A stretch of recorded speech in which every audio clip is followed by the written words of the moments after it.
Today, we're looking at the Roland SPD-SX pad and talk about why it's my preferred choice for running backing tracks and cover bands. For the last 10 or 15 years, I've played in cover bands that have utilized backing tracks and have used more than one method for the track playback. In my early years of operating backing tracks, I was using an iPad mini, and it did a good job. It was efficient for its purpose. Unfortunately, one of the biggest drawbacks of working with this device involves the dreaded fat finger syndrome. And so even though the iPad app itself was simple to run and had everything cleanly displayed, it was very easy to mishit the next track that I wanted to select. And sometimes I would even mishit the larger playback buttons down here as well. I still keep the iPad mini around for redundancy purposes, as it's always good to have backup options if something were to happen in a live show setting. For me, that's backup drumsticks, backup drum heads, backup snare, backup kick pedal, and backup electronic options. So in moving from the iPad to the Roland, I was looking for something a little more easier to control in a live environment, especially for starting and stopping tracks, and for scrolling through the tracks as well.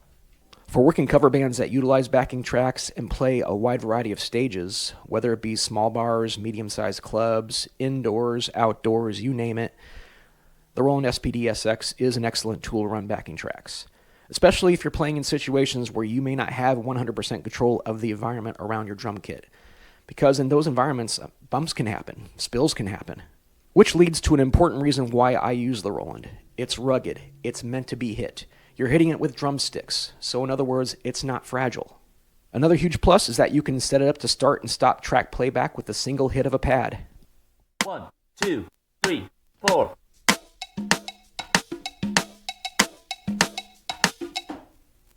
Another benefit is its ability to be mounted basically anywhere around your drum kit. Any height, any angle, so for tight quarters, you can adjust to accommodate. The Roland can hold, I believe, up to 100 kits, and in the case of using this for playback of backing tracks, each kit is essentially a different song.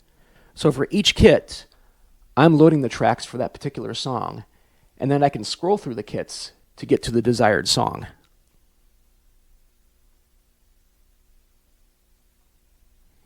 Sound files on the Roland are loaded as WAV format. It does not run MP3 files. So how that works for backing tracks is that instead of a single MP3 file that would be split stereo left and stereo right, I instead have two WAV files for every song. One WAV file will run front of house, and the second WAV file will be the click. Another feature of the Roland is that you can link two pads together, so they can start together and stop together at the same time. This feature is how we can run the two WAV files concurrently by only hitting one of the pads.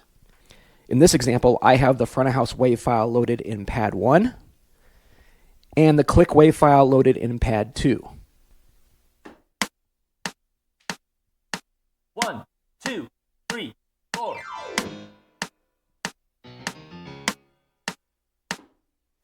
As you can see, it only took a single hit of the Roland pad to start the track and just one more hit to stop the track.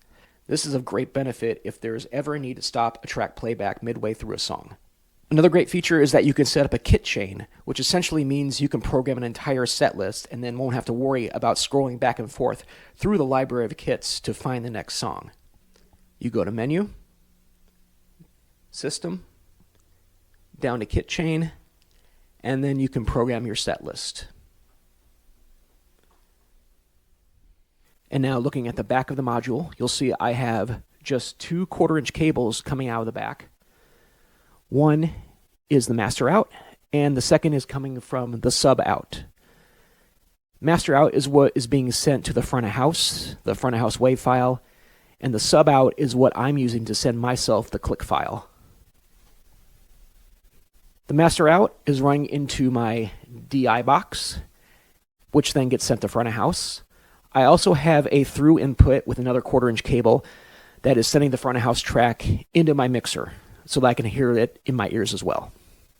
The sub out is just going directly into my mixer as we have it set up that I'm the only one in the band that needs to hear the click. The mixer itself, I just use a basic 4-channel mixer. It's more than sufficient for this kind of setup. What I've gone over today barely scratches the surface of what you can do with a Roland SPD-SX. There are a ton of options and opportunities that I haven't even started looking at yet, such as using it for triggers. But I hope this gives you a good idea of how this pad can help you run backing tracks in your cover band. And thanks for watching.